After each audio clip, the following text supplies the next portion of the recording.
Hi guys, magandang araw or gabi sa inyong lahat. Nandito na naman ako at magluluto ako ngayon ng ube halaya. So, ito yung mga ingredient. Ayan, ito yung grated purple yam, yung kinayod na ube. Nabili ko yan sa Pinoy store. Ito, may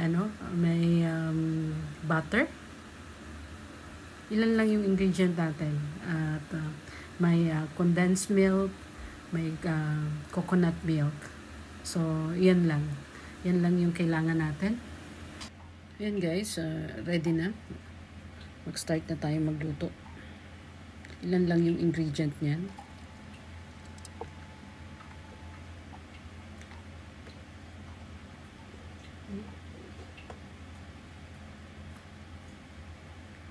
So, unahin natin ang maglagay tayo ng butter.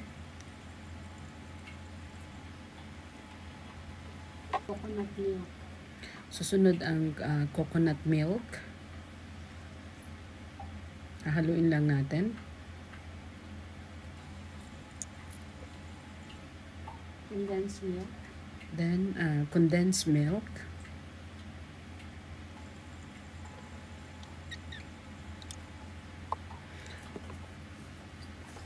Yan, i-mix lang natin yung ingredients.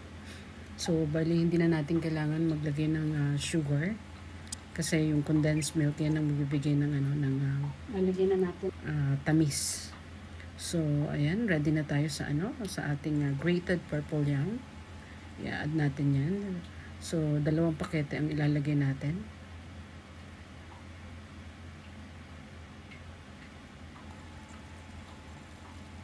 Nabili ko yan sa sa Filipino store.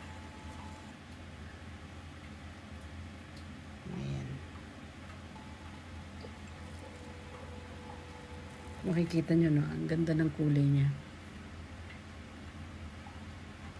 Purple at saka white. O, diba? So, kailangan lang nating paghalu-haluin siya. Ang technique dito sa sa pagluluto ng ube halaya is halo lang. As in, halo lang. Continuous na halo.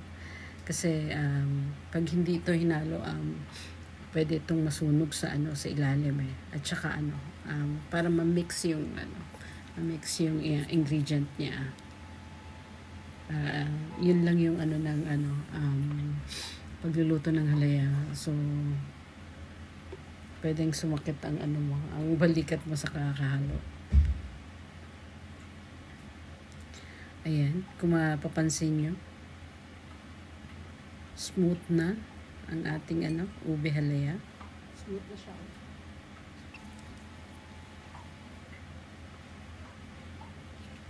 Ganda.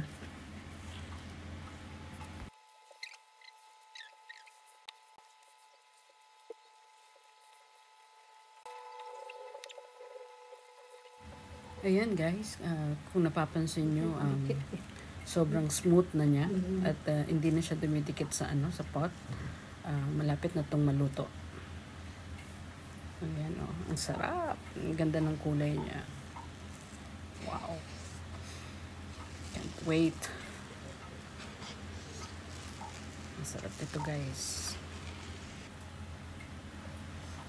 Ayan guys. Luto na ang ating ube halaya. Wow. Ang sarap. Grabe. Paborito ko ang ube.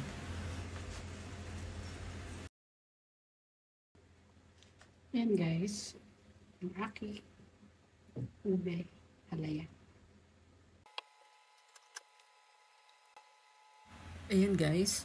Nailagay ko na sa container yung ube halaya ko. Kung mapapansin nyo ang aking multifunction pot. Grabe ang linis. Hindi na kailangang hugasan. Walang kabahid-bahid. Ayan. Ang ganda-ganda. Grabe. Ayan. Guys. Luto na ang aking ube halaya.